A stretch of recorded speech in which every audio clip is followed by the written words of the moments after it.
উঠি বস। কেন কোথায় যাবি? ফাগুনদের বাড়ি। আমি যাব না, আমার একটু কাজ আছে। আরে যাব তো। খালা খালা খালা আছে তো। তুমি তুমি তুই নাকি চেনো নাকি খালা? না না, এরকম মেয়ে আমাদের গ্রামে একটা দেখতেছিল তো। তাই কোথায় আছে খালা?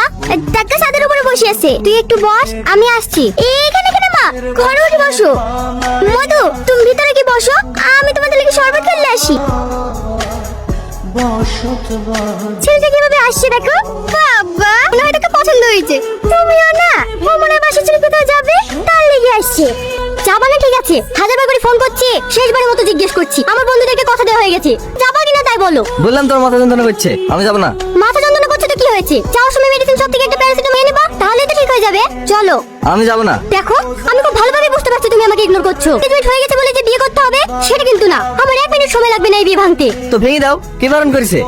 লেমা রোদে করে আসলে শরবতটা খেলে। সাথী চলে যাচ্ছে কেন বন্ধু? সাথী সাথী বাবা চলে গেল কেন? তুই ওকে কিছু বলিস নাকি? মা, আমাদের তো শুধু আশীর্বাদ হয়েছে, এটা কোনোভাবে ক্যান্সেল করে দেওয়া যায় না? তোমাকে পরশুদিন বললাম না, যাকে 2 বছর ধরে খুঁজে বেড়াচ্ছি তাকে খুঁজে পেয়েছি। হ্যাঁ দেখলো তো, সাথে সাথে এসছে। তুমি না এসছে? বাবু এই বাবু, আগুন আগুন, তুই কেন পাগলামি করছিস বলতো?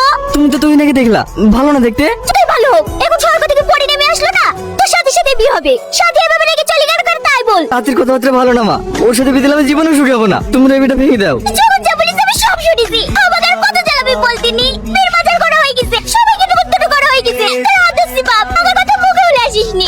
তুমি কি করছো?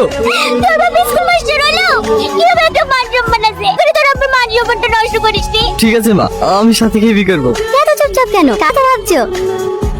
এদিক ওদিক কি দেখো? আমাকে দেখো। আর 4 দিন বাদ দিয়ে আমাদের বিয়ে। আমাদের রিলেশনটা যেন আরো ভালো হয়, তার জন্যই তো রেস্টুরেন্টে আসা, তাই না? তাহলে অন্য মেয়েদের দিকে না তাকি আমার সাথে কথা বলো। আমি কখনো অন্য দিকে তাকালাম? তুমি মেয়েটার দিকে তাকাওনি? আমার ছেলেদেরকে খুব ভালো করে চেনা আছি। আসো এদিকে এসে বসো। দিলে তো রেস্টুরেন্ট নোংরা করে। সরি ম্যাডাম, ভুলে পড়ে গেছে। এই জামাটার দাম জানিস? মাসে মাইনে দিলেও এই জামাটার দাম হবে না। এইসব চাষাদেরকে কেন যে রেস্টুরেন্টে রাখে সেটাই বুঝি না। তোর ম্যানেজারকে এটা কি ধরনের আচরণ? কেন এত বাজে ব্যবহার করছো ছেলের সাথে?